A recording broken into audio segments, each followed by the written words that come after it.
Before we begin, I would just like to thank Zeynep for this opportunity. And just to say that I'm very honored. Ayşe Buğra has been a presence of my life in Boğaziçi, even though I've never actually been able to have a course with her. I was an undergrad, so Şeref adayı olamadım. And she taught my professors, she taught the people who taught me and who is indirectly the reason why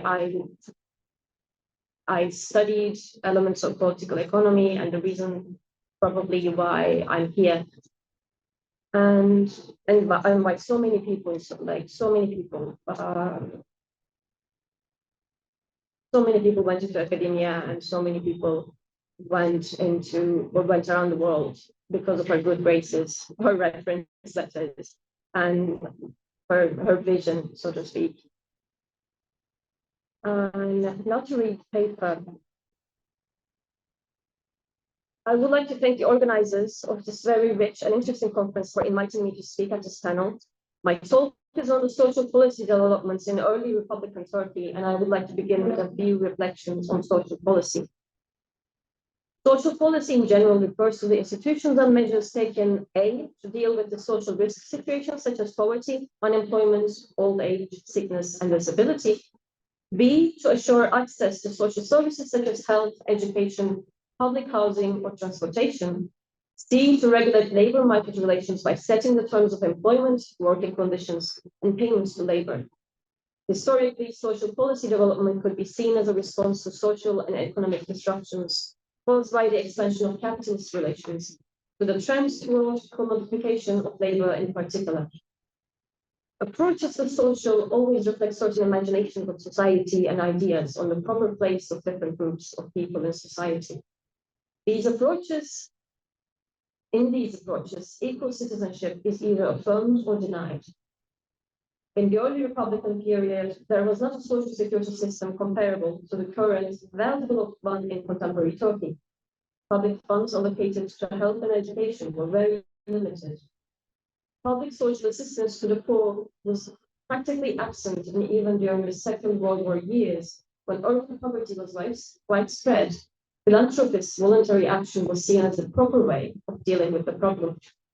Policies for labor market regulation were very limited in their coverage of the working population. Limited achievements in these areas should be considered by remembering the conditions of late capitalist development of Turkey. In the early Republican Turkey, the dissolution of the agrarian structures and commodification of labor was not the determining factor behind poverty, and social policy did not appear as a response to the disruptions caused by the expansion of capitalist relations, as in the context of early capitalist developments in Europe. The social problem was not independent from the problem of economic development and nation building in a war-devastated country, where the overwhelming majority of the workforce was in agriculture and small peasant production was dominant. Economic and social policies were both situated in the context of the ultimate objective of the formation of a secular republican society after a major regime change.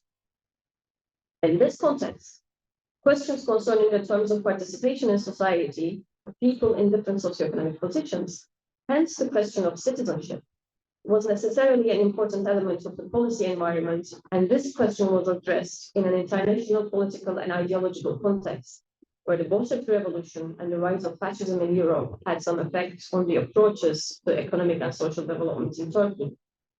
But Turkish politicians and intellectuals differed in their approaches to the ends and means of the nation-building project at hand. Ideological differences were by no means absent, political rivalries were important, and the animosities between different fractions and individuals within the Republican People's Party intensified, especially in the 1940s. I do not think that the early Republican approaches to social policy-related problems could be said to reflect a coherent ideology. What I would like to do today is only to say a few words on some policy attempts in the areas of education and employment relations in state economic enterprises in their implication for the terms of participation in society of peasants and workers. In the realm of education, in particular, vision of socio-economic development was important in the formation of village institutes, which constituted an interesting experiment pursued at the national level. Village institutes were first and foremost a response to the daunting challenge of establishing a system of mass education in a country where the rate of illiteracy was over 70% for male population over 6 years and reached 90% for the female population. The overwhelming majority of the population who lived in villages had little access to primary education. The early increase in the rate of schooling in towns went together with a growing gap between the rates of schooling in towns and villages.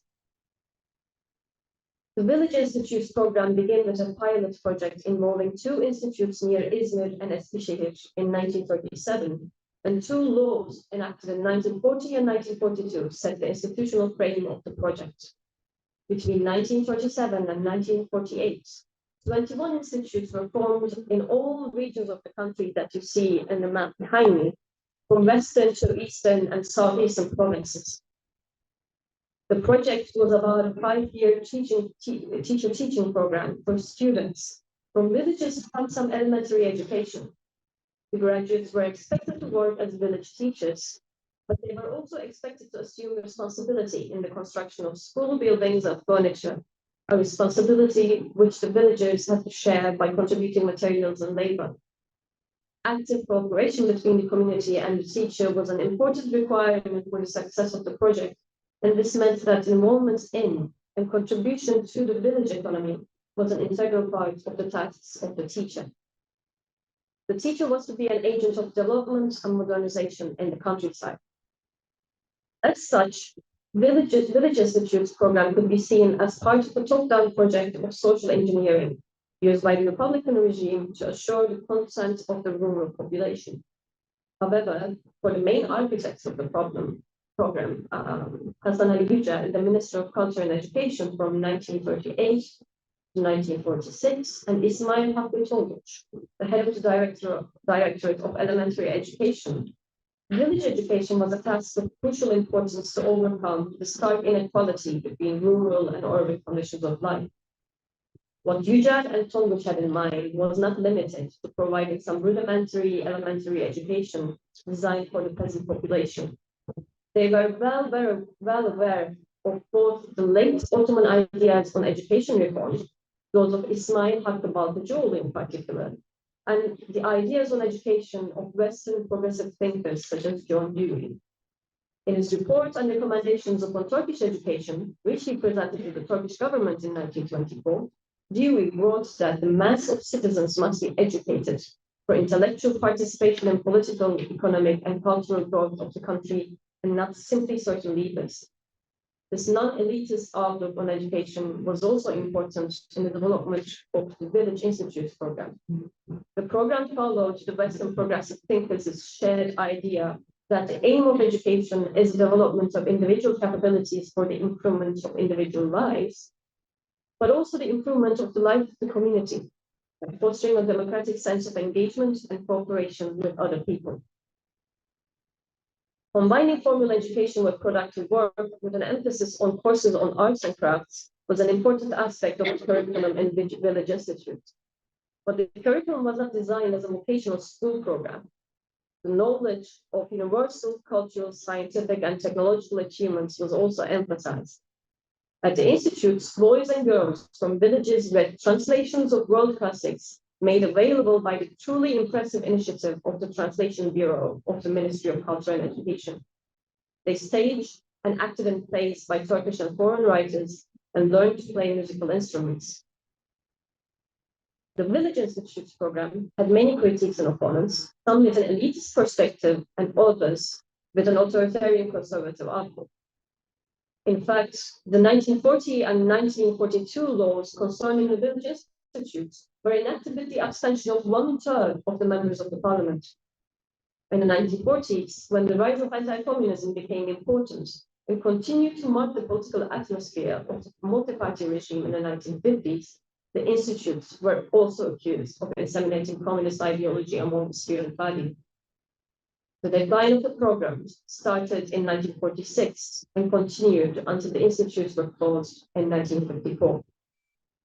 The institutes were not unsuccessful in their objectives of increasing the rates of elementary schooling in villages, contributing to technical skill formation and development of civic consciousness. In memoirs, interviews, as well as their contributions to periodicals published and the conferences organized by the associations of the graduates of institutes, former male and female students have discussed how their formation changed their lives and their social outlook in radical ways. These graduates had an important presence in professional, political, and intellectual life, and among them, there were important writers who have introduced in the Turkish literature an insider's understanding of village community and the reality of peasant lives which cannot be found elsewhere. Kemal Burkay, an important figure in the Kurdish national identity movement, was a student at the Elazığ Village Institute. In his memoirs, Burkay wrote that the Village Institute's program was an unrealistic but courageous and beautiful experiment. It gave us bread and books. A non-significant group of children from villages where they could not have dreamt of receiving any education without the institutes had a voice on the intellectual and political scene. It is probably true that their education was not of the best standards, but they felt as self-respecting equal citizens of the country. It is therefore possible to say that the Village Institute program aimed at, and to a certain extent was successful, at the formation of a citizenship identity. In a parallel vein, one could say that the employment and working conditions in state economic enterprises have played a role in the formation of a modern working class identity in Turkey. In the context of the planned industrialization strategy adopted in the 1930s, a large number of state enterprises were formed in the manufacturing and the mining sector. For the politicians of the period, industrialization was not an objective independent of agricultural development. In different regions, they were established. Public industrial enterprises could create markets for agricultural inputs and employment opportunities for the peasant population. But the planned industrialization strategy was expected to continue in the absence of an uncontrolled rural-urban migration. The rate of urbanization could in fact be controlled through the planned industrialization strategy when both the share of industry and in national income, and the share of industrial employment in total employment increased.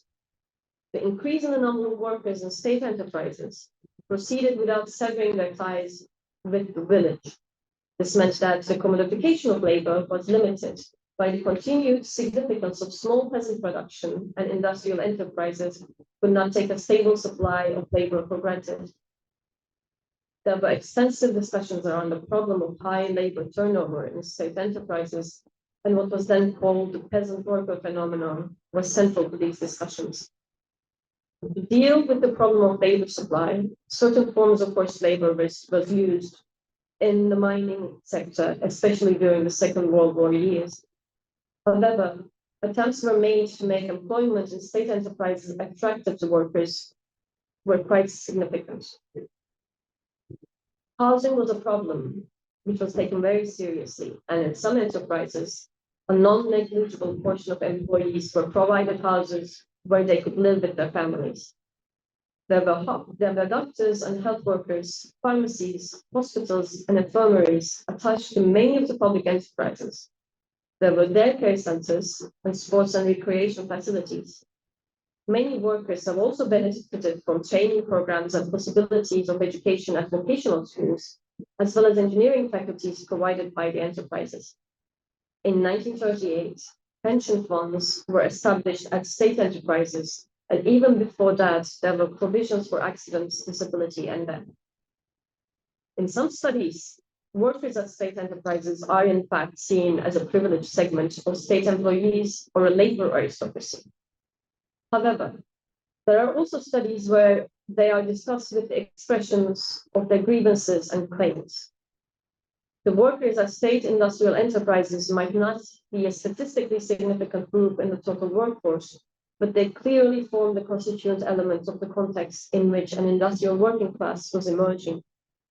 They were important because their expectations and attitudes were shaped by what they regarded as their entitlements in employment relations, where they did not face a buyer's market for labor. While the labor turnover rate was high at state enterprises, in the later years of the 20th century, there were many families with several generations of workers employed in those enterprises. Training programs played an important role also in providing skilled labor to private sector. When labor unions with the right to strike were formed and developed after 1960, these workers became important actors in the labor movement. Unionized workers then formed a group of class actors important with their outlook and aspirations, if not in their numerical significance in the population. They were present in the political scene with their claims and protests, which could not be ignored. The unmaking of this working class then began and proceeded with the neoliberal direction taken by the economic development strategy. With the privatization of the state enterprises and the rise of flexible employment practices, labor union activity became increasingly difficult, and the grievances of organized workers did not have much weight in the context of neoliberal politics.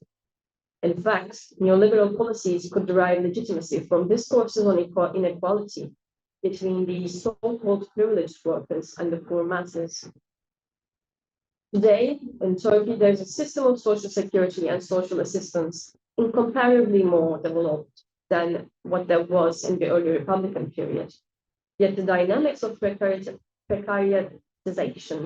affect all workers in flexible employment relations. The problems of illiteracy and elementary education have largely been solved, yet inequalities in education are rampant, and young people who are neither in education, nor in employment, nor in a training program, the so-called NEETs, constitute 22.8% of all men and 44% of women between the ages of 20 and 24. It is not difficult to overlook the implications of this current state of affairs for people's terms of participation in society. It is also difficult to ignore the daunting problems of regional concentration of industry, unplanned urbanization, or the continued decline in agricultural production, which threatens the supply of food at affordable prices. While the early Republican approaches I have discussed might perhaps be considered with these contemporary challenges in mind. And that's it.